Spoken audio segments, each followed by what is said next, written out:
Starting yesterday and for the next 2 days, the world will be commemorating the 50th anniversary of Earth Day. And it seems a little bit odd offhand why the human population should have to set aside one day each year dedicated to the celebration of the Earth.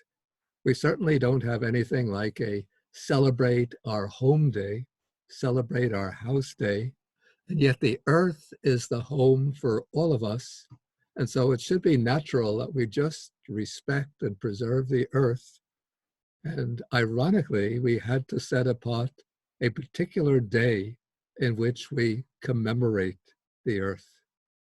Earth Day started 50 years ago because the levels of pollution and environmental despoliation were just reaching unprecedented heights. Factories were spewing out masses of polluting gases and waste into the atmosphere. Again, factories and industrial plants were spilling out, flooding effluents into the rivers and lakes, destroying the life forms there. We were polluting the grounds on which we lived. And for this reason, large sectors of especially the US population decided that we had to resist this destruction of the natural environment and at least dedicate one day each year to remembering our debt to the earth and celebrating the earth as being a natural home. And so that tradition has continued. And now today, in the year 2020, we are celebrating the 50th anniversary of Earth Day. It seems to me that the way we treat our planet is symptomatic of a deep internal disorder which has numerous manifestations. One of those manifestations is the way we treat the earth, not only by polluting this planet, but also by looking at the earth merely as a source of natural resources to be dug up, to be extracted, to be drawn out of the natural habitat and turned into products for sale on the market and for pragmatic use. We cut down forests to turn into timber and to paper.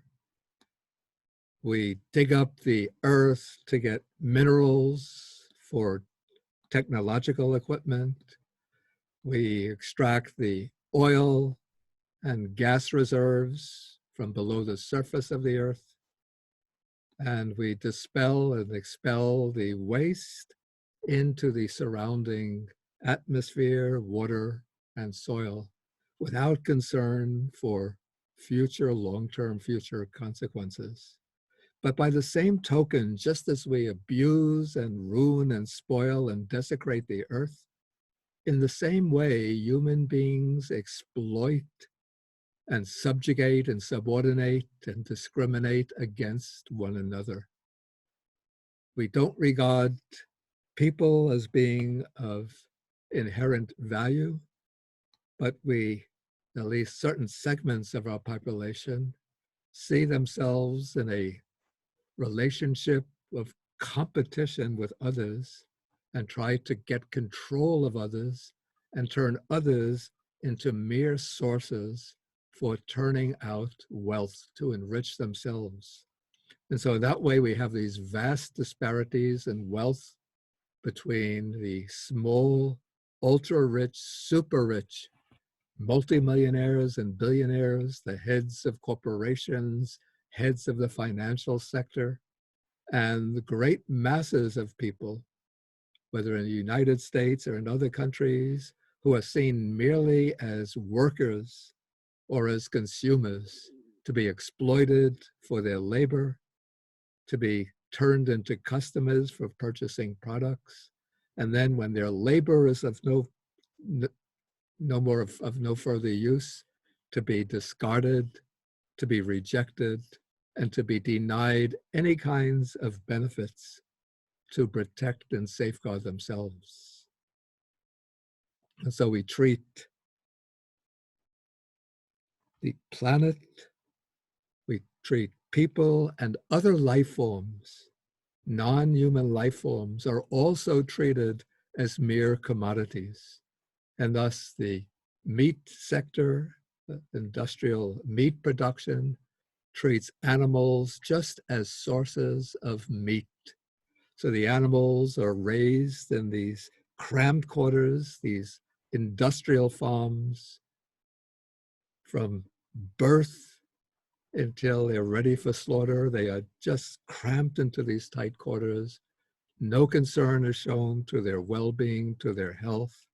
And then they're fattened. Sometimes they're crossbred in ways which produce the most meat, even though it's harmful to the health of the animals. And then once the animals reach a certain age of a point of maturity, they're shipped off to the slaughterhouse to be slaughtered and turned into food. Or else the animals are exploited for their labor, and when they're no longer capable of working, again, they are killed.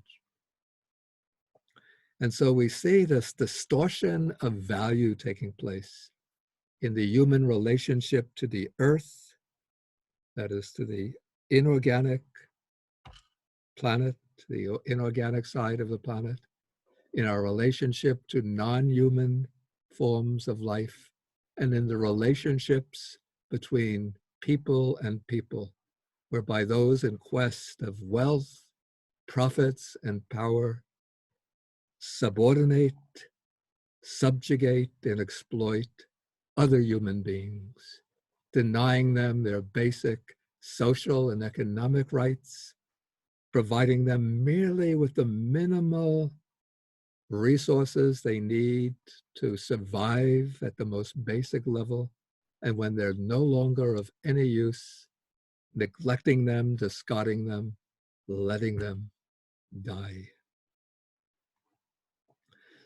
And what has happened is that a particular, what I would call a particular factor, which is principally of instrumental value, that is money or wealth, monetary wealth, has usurped the supreme position in our way of thinking and become the object of ultimate value. And so the planet itself, non-human species, other human beings are seen merely as means or instruments for generating financial monetary wealth. And monetary wealth becomes the ultimate value that governs our relationship with every other aspect of our life, ranging from the body of the earth to other species to our fellow human beings. And this is why we are polluting our planet. We are driving the climate disruption to levels that will undermine the very foundations of civilization. We have this vast disparities of wealth, whereby almost the majority of the population here in the US are living either in poverty or close to the edge of poverty.